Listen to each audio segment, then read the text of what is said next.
खड़ा हो जाओ। क्या नाम है आपका? सामने हो जाओ। है नहीं आओ। पूरा नाम बताइए, क्या नाम है? आदर्श कुमार यादव।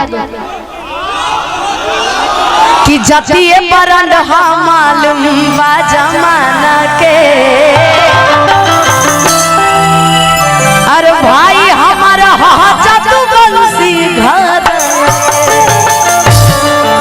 बकीर बकीर, अरे बघवा बिरादरी कहल जाला हिरन के, किला भर हमारा जतु बंसी घर। जतिये ब्रांड है मालूम बा जमाना के, अल्लाह भर हमारा। कौन घराना के? कौन घराना के? ओए अच्छा,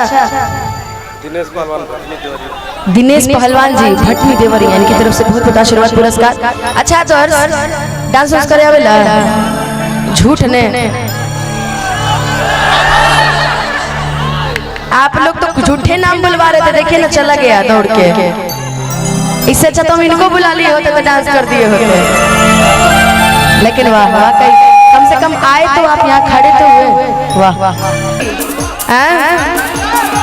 आइए पीयूष जी, आजा आजा आजा आजा पीयूष, आजा आजा आजा। वाह ये हुआ ना शेर वाली बात। आओ देखिए पीयूष एगो गाना सुन ले बड़ा कि ऐसा कोई जिला नहीं जो किससे हिला नहीं, जो यादव जी से हिला नहीं। तो इसलिए हम चाहते हैं कि कुछ नहीं, हम ये नहीं कहते कि आप एकदम डांसिंग कीजिए ना, जरा लगना चाहिए कि हाँ एकदम यादव ब्रांड पीयूष बाबू, ठीक है? कि सरधा कपूर जैसे फूल बोल कैसे हो रंगदारी मिजाज में डांस करना है, चपक के नहीं।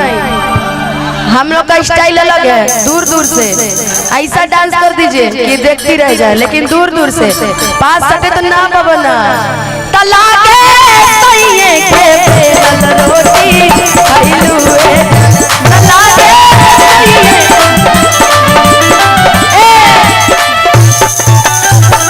क्या हो गया? अच्छा एक बार खाली डांस कर दीजिए, भेज देंगे आपको तुरंत। बहुत प्यार वाली बात हो